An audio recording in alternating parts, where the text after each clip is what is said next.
الله من الشيطان الرجيم. بسم الله الرحمن الرحيم. فمن أظلم ممن افترى على الله كذبا أو كذب بآياته أولئك ينالهم نصيبهم من الكتاب حتى إذا جاءتهم رسلنا يتوفونهم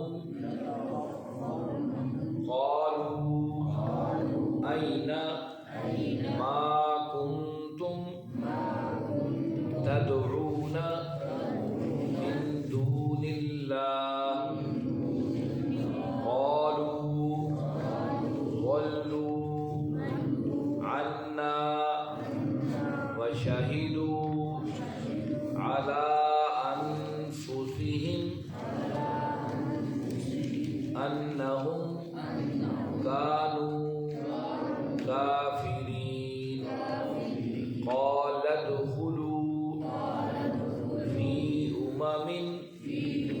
قد خلت من قبلكم من الجن والإنس في النار كلما دخلت أمة لعنت أختها حتى إذا اداركوا فيها جميعا قالت أخراهم لأولاهم ربنا هؤلاء أضلونا فآتهم عذابا ضعفا من النار قال لكل ضعف ولكن لا تعلمون. وقالت أولاهم لأخراهم فما كان لكم علينا من فضل فذوقوا العذاب بما كنتم تكسبون. صدق اللہ. عزیز ساتھیوں، تمام حمد و ثنا، تعریف و توصیف اس رحیم و کریم رب کے لیے جس کا رحم اور کرم ہر سو وسیع ہے. یہ اس کا رحم اور کرم ہی ہے کہ اس نے ہمیں اپنے گھر میں اپنی کتاب کو سیکھنے، سمجھنے اور پڑھنے کے لیے اکٹھا فرمایا ہے. اس کے بعد لاکھوں کروڑوں درود و سلام اس نبی مہرباں پر جنہوں نے اللہ رب العزت سے حق کو پا کر ہم تک حق پہنچانے کا حق ادا کیا. ایک تو یہ خیال کرا کریں اس کلاس کے اندر کہ جو ہم سبق پڑھتے ہیں اس پر انگلی بھی رکھا کریں. اس کے دو فائدے ہوں گے. ایک، آپ کی توجہ ان آیات کی طرف ہوگی جو میں پڑھ رہا ہوں، اور دوسرا یہ ہے کہ اللہ رب العزت نے ارشاد فرمایا کہ تمہارے جسم کے اعضاء میدان حشر میں گواہی دیں گے. ہماری آنکھیں تو گواہ بنے گی کہ ہماری نگاہیں اللہ کے قرآن پر رکھی اور سجی ہیں. یہ ہاتھ بھی ہمارے گواہ بن جائیں گے جو انگلی اللہ کی کتاب کو پڑھنے کے لیے اس حرف پر رکھیں گے جو حرف آپ اور ہم پڑھ رہے ہیں. تو یہ جو 8واں پارہ ہے سورہ اعراف ہے. سورہ اعراف کی 36 آیات ہم پڑھ چکے ہیں. گزشتہ آیات بینات میں ہم نے پڑھ اور سن لیا کہ اللہ رب العزت نے فرمایا کہ ہر امت کے لیے، ہر گروہ کے لیے کا وقت مقرر ہے. انسانوں کی زندگی ختم ہو جاتی ہے، گروہوں کی زندگی بھی ایسے ختم ہو جاتی ہے، اور جب ختم ہونے کا مرحلہ یا وقت آتا ہے تو اللہ رب العزت کوئی اس میں لیٹ سویر دیر نہیں کرتے اور وہ فوراً اس کا اختتام ہو جاتا ہے۔ اور وہ کب ہوتا ہے؟ جب امتیں اور افراد اپنے اصل مقصد اور مشن سے ہٹ جاتی ہیں اور ایمان اور اخلاق کی تباہی کا سبب بن جاتی ہیں، تو اللہ رب العزت انہیں ادھیڑ پھینکتے ہیں۔ اور کتنے ہمارے ماضی کے اندر بڑی بڑی اقوام رہیں، سلطنت روما رہی، اور سلطنت یہاں پر ایران اور کیسر اور کی حکمرانیاں رہیں، مسلمانوں میں بڑے بڑے حکمران اور بڑی بڑی خلافتیں موجود رہیں، لیکن جو اللہ کا نظام ہے اس کے تحت پھر آخر ان کا انجام آ گیا۔ آج وہ سب ماضی کے قصہ اور کہانیاں بن گئے۔ تو اللہ رب العزت نے فرمایا کہ دو چیزیں ہیں، ایک تقویٰ اور ایک صالحیت۔ انبیاء کی دعوت کو قبول کرنے کے بعد یہ دو چیزیں اگر پیدا نہیں ہو رہی، پھر سمجھ لیجیے کہ آپ کا ٹھکانہ کہیں اور ہے۔ اگر آپ میں اللہ کا ڈر اور خوف اور اپنی زندگی کی اصلاح کا تصور ابھر رہا ہے اور آپ یہ کر رہے ہیں، تو پھر پریشانی چھوڑیے، آپ پہ خوف اور غم نہ دنیا میں ہوگا نہ آخرت میں کوئی پریشانی آپ کے سامنے حال رہے گی۔ یہ تھی گزشتہ آیات۔ آج کا سبق آیت نمبر 37 سے شروع ہوتا ہے۔ دیکھتے ہیں اس میں اللہ رب العزت نے کون سی باتیں ہمارے لیے رکھی ہیں۔ فرمایا اعوذ باللہ من الشیطان الرجیم، فمن پس کون ہے، اظلم اس شخص سے بڑا ظالم، ممن افترا جس نے افترا کیا، جھوٹ کہا، الزام لگایا، علی اللہ اللہ پر، کاذباً جھوٹا، او کذب بآیاتہ یا ہماری آیات کا انکار کیا۔ اولئک یہی وہ لوگ ہیں، ینالہم پہنچ جائے گا ان کا، نصیبہم ان کا حصہ، من کتاب میں سے، حتیٰ یہاں تک کہ اذا جب جاءتہم آتے ہیں ان کے پاس، رسلنا ہمارے فرشتے، یتوفونہم ان کی روح قبض کرنے کے لیے، قالوا وہ ان سے کہتے ہیں، اینا کہاں ہے، ما کنتم تدعون جنہیں تم پکارتے تھے، من دون اللہ اللہ کے سوا، قالوا وہ کہیں گے، ضلوا عنا وہ ہم سے گم ہو گئے، وشہدوا ہم گواہی دے رہے ہیں، علی انفسہم اپنی جانوں پر، انہم کانوا کافرین کہ ہاں ہم واقعی کافر تھے۔ یہ ہیں آیات میں کیسی زبردست باتیں اللہ رب العزت نے کی۔ فمن اظلم، اللہ رب العزت نے فرمایا اس شخص سے بڑا ظالم کون ہو سکتا ہے جو اللہ پر الزام لگائے، اس کی آیات کا انکار کرے۔ پہلے مخاطب اس کے عرب کے لوگ تھے، مکہ کے لوگ تھے، تو وہ اللہ پر جھوٹا الزام کیسے لگا رہے تھے؟ وہ کہہ رہے تھے کہ جناب فلاں جو ہے بچہ پیدا ہو جانور کا وہ مرد کھائیں گے، فلاں عورتیں نہیں کھائیں گی، اگر مردہ پیدا ہوگا تو مرد عورتیں کھائیں گے، خانہ کعبہ کا طواف کرو تو ننگے ہو کر کرو، اور اسی طرح سے بہت سی چیزیں ان لوگوں نے بنا لی تھی۔ تو اللہ کہتے ہیں کہ یہ کیسے تم لوگوں نے بنا لی ہیں؟ یہ تو اللہ کا نظام ہے، اللہ انسانوں کو بنایا ہے تو انسانوں کے احکامات، ان کی زندگی کے معاملات کے احکامات بھی اسی کا حق ہے دینا، احکامات دینا۔ تو یہ کہ اللہ نے احکامات دیے ہیں کہ تمہاری زندگی میں یہ اور یہ معاملے ہو، گویا کہ اللہ نے صرف نماز روزے کا حکم نہیں دیا ہے۔ اگر نماز روزے کا حکم دیا ہوتا تو کوئی کھاتا رہتا، جانوروں کو حلال حرام کرتا رہتا، تسبیح پہ تسبیح، منکے پہ منکا، ٹھا منکا تو جاری رہتا۔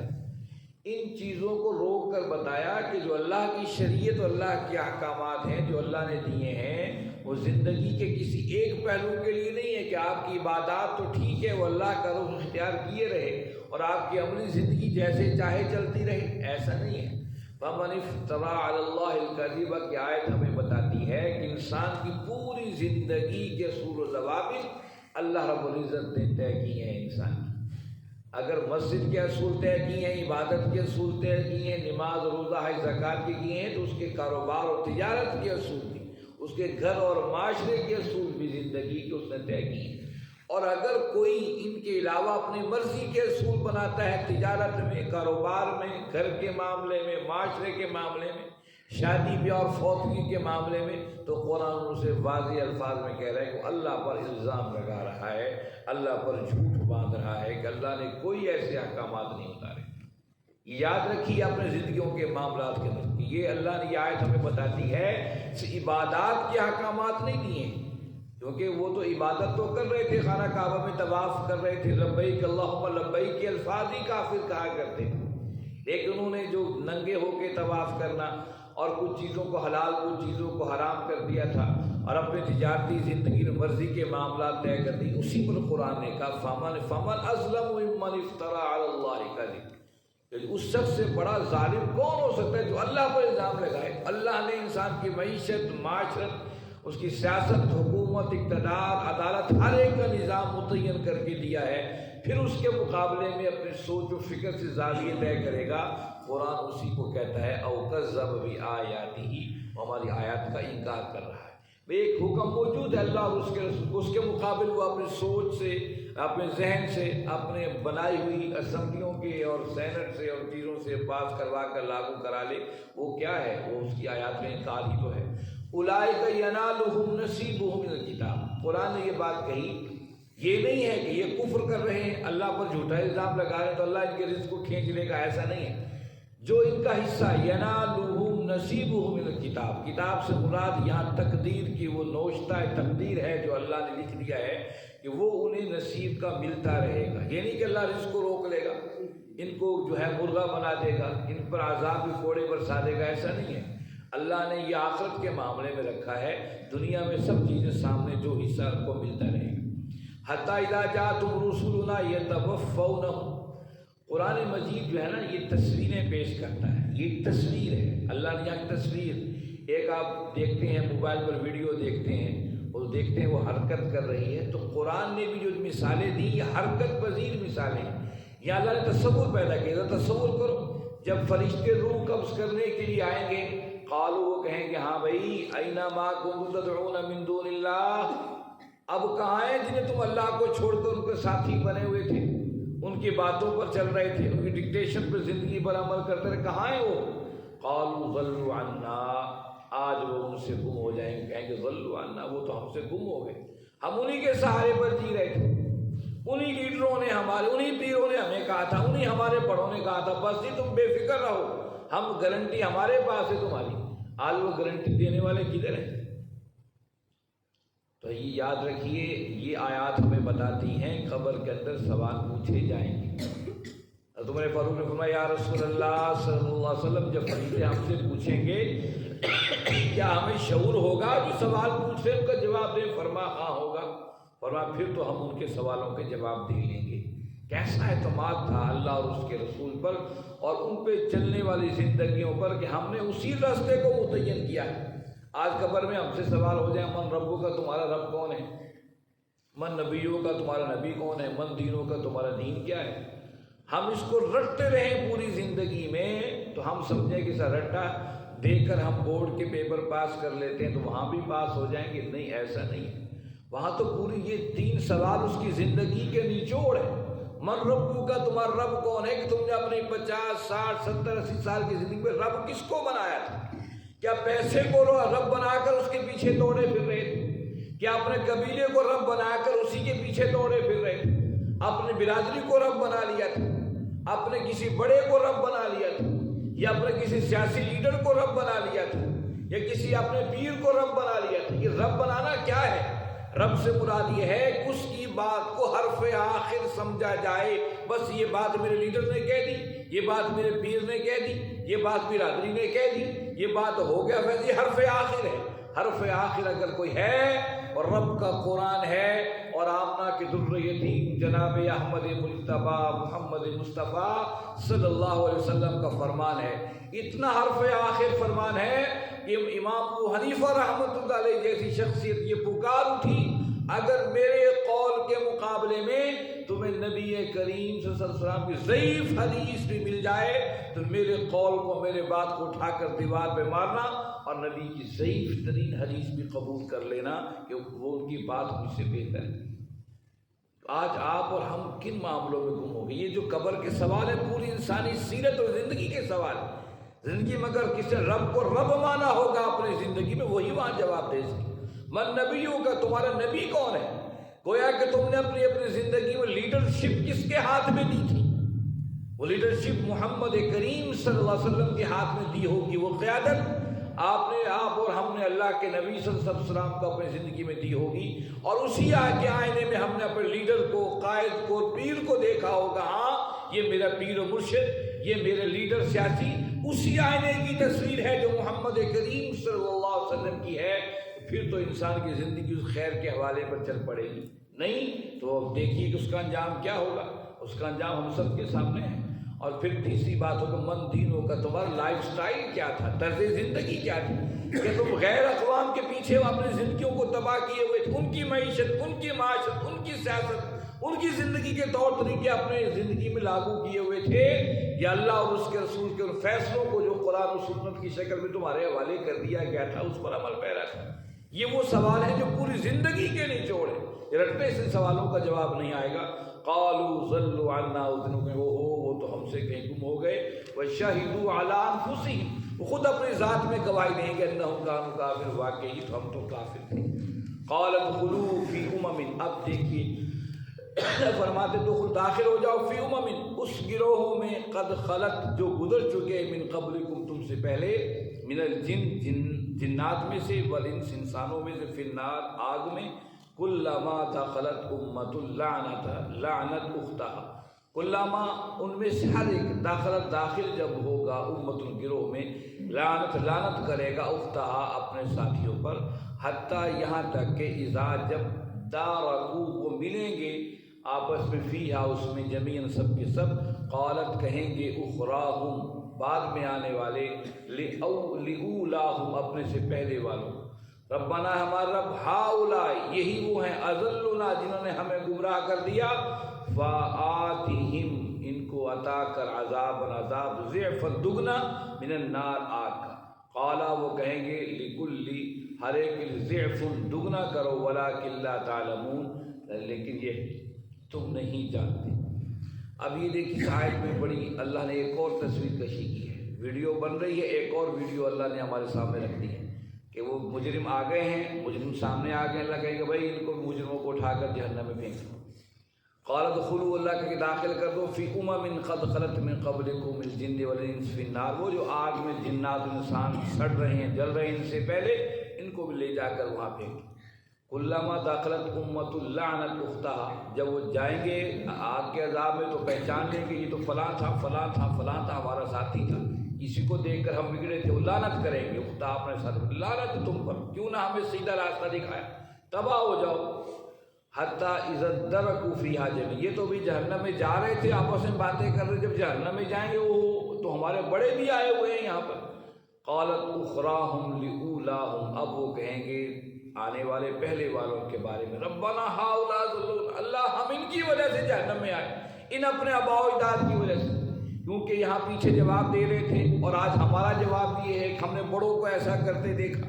کافر بھی کہتے ہیں ما وجدنا علیہ آباءنا، وہ سارے وہاں پر تھے، ہوں گے وہ کہیں گے اللہ ان کی وجہ سے ہم گمراہ ہو گئے، ان کی وجہ سے ہم تباہ ہو گئے، ان کو دگنا عذاب دے آگ کا، دگنا۔ قال لکل ضعف ولکن، اللہ کہے گا تم سب کو دگنا عذاب دینا ہے، انہی کو نہیں دینا، تم سب کو دگنا عذاب دینا ہے۔ اچھا یہ کیوں اللہ نے کہا کہ ان کو بھی تمہیں بھی دگنا عذاب ملے گا، کیوں کہا؟ اس لیے کہا، یاد رکھیے میں اکثر کہا کرتا ہوں، آپ اور ہم جتنے افراد یہاں پر بیٹھے ہوئے ہیں ہم سب لیڈر ہیں، آپ سب لیڈر ہیں، معاشرے کا ہر فرد لیڈر اور قائد ہے، لیکن آپ اور ہم اپنے آپ کو سمجھتے اور دیکھتے نہیں۔ لیڈر کیا ہوتا ہے؟ جس کے دیکھ کر کوئی کاپی کرے، یعنی اس طرح اٹھتا ہے میں بھی ایسے اٹھوں، اس طرح بیٹھتا ہے میں بھی ایسے بیٹھوں، اس طرح بولتا ہے میں بھی ایسے بولوں۔ آپ اور ہم میں سے ہر شخص جو دنیا میں موجود ہے وہ اپنی اپنی جگہ لیڈر اور قائد ہے، ہمیں نہیں معلوم ہوتا، ہمارے بچے ہماری زندگیوں کو کاپی کر رہے ہوتے ہیں، ہمارے ہمسائے ہماری زندگیوں کو کاپی کر رہے ہوتے ہیں، ہمارے رشتہ دار، ہمارے گاہک، ہمارے دوست احباب ہماری زندگیوں کو کاپی کر رہے ہوتے ہیں۔ اگر ہم غلط روش اختیار کریں گے تو ہم تو گئے سو گئے، لیکن آپ کی اس غلط روش کو دیکھ کر جن لوگوں نے غلط روش اختیار کی کیا وہ بچ جائیں گے؟ وہی تو کہیں گے اللہ ہمیں پکڑتا ہے ان کو بھی پکڑ، انہیں دیکھ کر ہم نے اپنے آپ کو اس راستے پر چلایا تھا۔ یہی بات یہاں پر ذکر ہو رہی ہے، وہ کہے گا اللہ ان کو دگنا عذاب دے لگے، انہیں بھی ملے گا تمہیں بھی ملے گا، کیونکہ تمہاری زندگی دیکھ کر جو لوگ آگے بگڑے تھے ان کا بھی انجام تو تمہارے ساتھ ہونے والا ہے۔ ایک حدیث میں آتا ہے اللہ کے نبی صلی اللہ علیہ وسلم ارشاد فرماتے ہیں جو اس دنیا میں قتل ہوتا ہے اس قتل کا گناہ تو اس شخص کو ملتا ہی ملتا ہے جس نے قتل کیا، لیکن یہ نسل در نسل چلتا ہے، اس پہلے شخص تک پہنچتا ہے، آدم کے بیٹے تک جس نے پہلا قتل کیا تھا۔ گویا کہ نیکی جس طریقے سے نسل در نسل چلتی ہے، گناہ بھی نسل در نسل چلتا ہے۔ اس لیے اپنی زندگی کو مطالعہ کیجیے اور غور کیجیے کہ آپ تو شاید توبہ کر لیں، آپ تو شاید استغفار کر لیں، اللہ سے معافی مانگ لیں، جو آپ کی وجہ سے بگڑے ہیں انہیں پتہ نہیں معافی نصیب ہو کہ نہ ہو، کل وہی آپ اگر ایمان پکڑ لیں کہ اللہ ہم انہی کے دیکھ کر ہم نے اپنے آپ کو بدلا تھا، یہ اب جنت کے راستے چل رہے ہیں اور ہمیں جہنم میں بھیج رہا ہے، اسی گواہی پر ہو سکتا ہے اللہ انہیں پکڑ کر دوبارہ جہنم میں ڈال دیں۔ اس لیے یہاں اس کا پورا تذکرہ ذکر کیا۔ پہلے وہ کہیں گے جاتے ہوئے یا تمہاری وجہ سے اب آج جہنم میں جاتے، جب جہنم میں جائیں گے کہ وہ ہمارے بڑے بھی یہاں آئے ہوئے ہیں، اللہ ان کی وجہ سے ہم بگڑے تھے، یہ ہمارے سیاسی لیڈر تھے، یہ ہمارے وہ پیر تھے، یہ ہمارے وہ دوست تھے جو ہماری تباہی پھیر کے رکھ دی۔ اللہ دگنا زیادہ اللہ کہے گا ان کو بھی ملے گا، تمہیں بھی ملے گا، کیونکہ تم جو نسل چھوڑ کے آئے ہو انہوں نے یہی آ کر تمہارے پر الزام لگانا ہے۔ وقالت اولاہم لاخراہم فما کان لہم علینا، وقالت وہ کہیں گے اولاہم جو ان سے پہلے تھے، لاخراہم بعد میں آنے والوں کو، فما کان لکم علینا تم نے کیا کیا ہمارے بعد میں، فضل کوئی کام کر کے دکھایا کوئی اچھا، فذوقوا العذاب چکھو عذاب بما کنتم تکسبون جو کچھ تم کر رہے ہو، جو تم کر کے آئے ہو۔ اب یہاں جب وہ الزام لگا دیں گے اپنے بڑوں پر تو بڑے بھی کہیں گے اچھا چلو ہم تو آ کے پھنسے تھے، تم تو کوئی زندگی کا سیدھا راستہ اختیار کر لیتے، کیا تم میں عقل شعور نہیں تھا؟ کیونکہ وہ سارے لیڈر کہیں گے ہم تو مرے تو تم تو سیدھے اختیار کر لیتے، آج تم ہم پر الزام لگا لے تم کر لیتے، علینا من فضل تم نے تو کوئی کارنامہ سر انجام لے کر نہیں آئے، تم بھی وہی کر کے آئے جو ہم کر کے آئے، ہم بھی یہاں پھر رہے تم بھی یہاں پھر رہے۔